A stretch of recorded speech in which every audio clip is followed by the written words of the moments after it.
Apa akan jadi kalau manusia boleh bernafas dan hidup di bawah air? Sejak dulu lagi, lautan sentiasa menjadi tempat yang penuh misteri bagi manusia. Walaupun 70% permukaan bumi adalah air, namun manusia hanya mampu meneroka sebahagian kecil sahaja. Ini kerana badan manusia tidak diciptakan untuk hidup di bawah air. Kita perlukan udara di daratan untuk bernafas. Tapi cuba bayangkan, tiba-tiba manusia ada kemampuan untuk bernafas dan hidup di bawah laut seperti ikan. Dunia bawah laut yang kita anggap misteri selama ni pasti akan berubah sekelip mata. Masa mula-mula dapat kebolehan untuk bernafas di bawah air, manusia mungkin akan merasa teruja dengan kebolehan baru itu. Lautan yang sebelum ni kita anggap berbahaya sekarang menjadi ruang kehidupan yang luas dan bebas untuk kita terokai.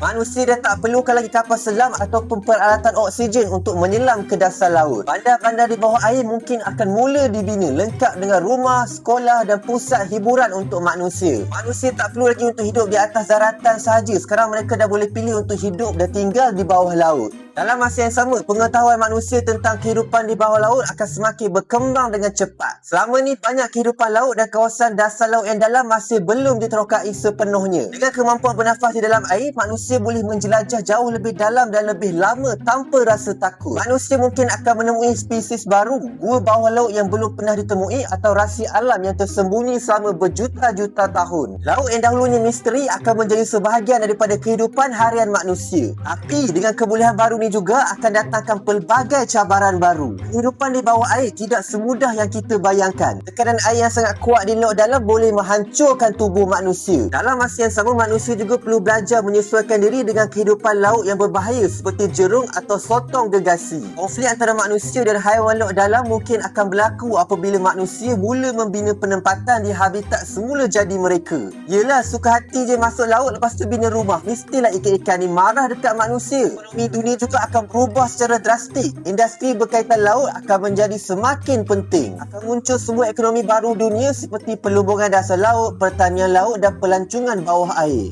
Mana-mana negara yang ada kawasan laut yang luas akan menjadi semakin berkuasa dan maju. Masa ni jugalah pekerjaan dekat atas darat akan semakin berkurang sebab semakin ramai manusia lebih memilih untuk bekerja di bawah laut. Bila manusia boleh hidup di bawah air, budaya dan cara hidup manusia juga akan turut berubah. Kanak-kanak yang masih kecil mungkin akan diajar berenang sebelum belajar berjalan. Akan muncul kenderaan di bawah air menggantikan kenderaan di atas darat. Seni bina rumah pula akan direka khas supaya dapat tahan tekanan air dan tak mudah roboh. Cara manusia berpakaian dan berkomunikasi juga akan berubah mengikut keadaan di dalam laut. Senang cerita, kehidupan di bawah laut ni akan berubah secara drastik berbanding kehidupan di atas darat. Yelah, mana tanya hidup dekat bawah air dengan atas darat mana sama, memang berbeza sangat. Tapi jangan lupa, ada satu persoalan penting yang perlu kita fikirkan bila manusia mula hidup di bawah laut. Manusia ni boleh ke jaga lautan dengan lebih baik atau akan rosakkan lautan sama macam yang mereka buat dekat daratan? Selama ni manusia tinggal dekat daratan pun mereka dah buat banyak pencemaran dekat laut. Bila manusia dah start tinggal dekat bawah laut, lagilah banyak pencemaran yang mereka buat, habis rosak semua ekosistem dekat dalam lautan. Bila sifat tamak dan kerakusan manusia itu tak hilang, jadi risikonya laut pun akan menjadi rosak sama seperti hutan dan juga bandar yang ada di darat. Bila manusia ada kebolehan untuk hidup di bawah air, hubungan manusia dengan alam laut mungkin akan menjadi lebih rapat. Manusia dapat melihat sendiri bagaimana hidupan laut hidup, memburu dan bertahan dalam dunia mereka. Pengalaman macam ni mungkin akan menjadikan manusia lebih menghargai alam lautan dan memahami bahawa bumi ini bukan hanya milik manusia sahaja, tetapi juga milik haiwan-haiwan yang hidup di alam semula jadi. Bila manusia mula hidup di bawah air, ia akan membuka mata manusia bahawa betapa pentingnya keseimbangan ekosistem untuk kelangsungan hidup semua makhluk di bumi. Jadi apa yang boleh kita lihat, kalau manusia boleh bernafas dan hidup di bawah air, dunia akan berubah dalam pelbagai aspek daripada cara hidup, ekonomi, teknologi hingga hubungan manusia dengan alam. Kebolehan hidup di bawah air ini mungkin membawa kemajuan yang luar biasa, tetapi juga cabaran yang besar yang perlu dihadapi dengan bijak. Lautan yang sama ni kita anggap misteri dan menakutkan, akhirnya akan menjadi rumah kedua bagi manusia. Tapi sama ada perubahan itu membawa kebaikan atau kehancuran, semuanya bergantung kepada bagaimana manusia menggunakan kemampuan tersebut dengan penuh tanggungjawab. Anda suka video kami, jangan lupa subscribe dan share kepada kawan-kawan.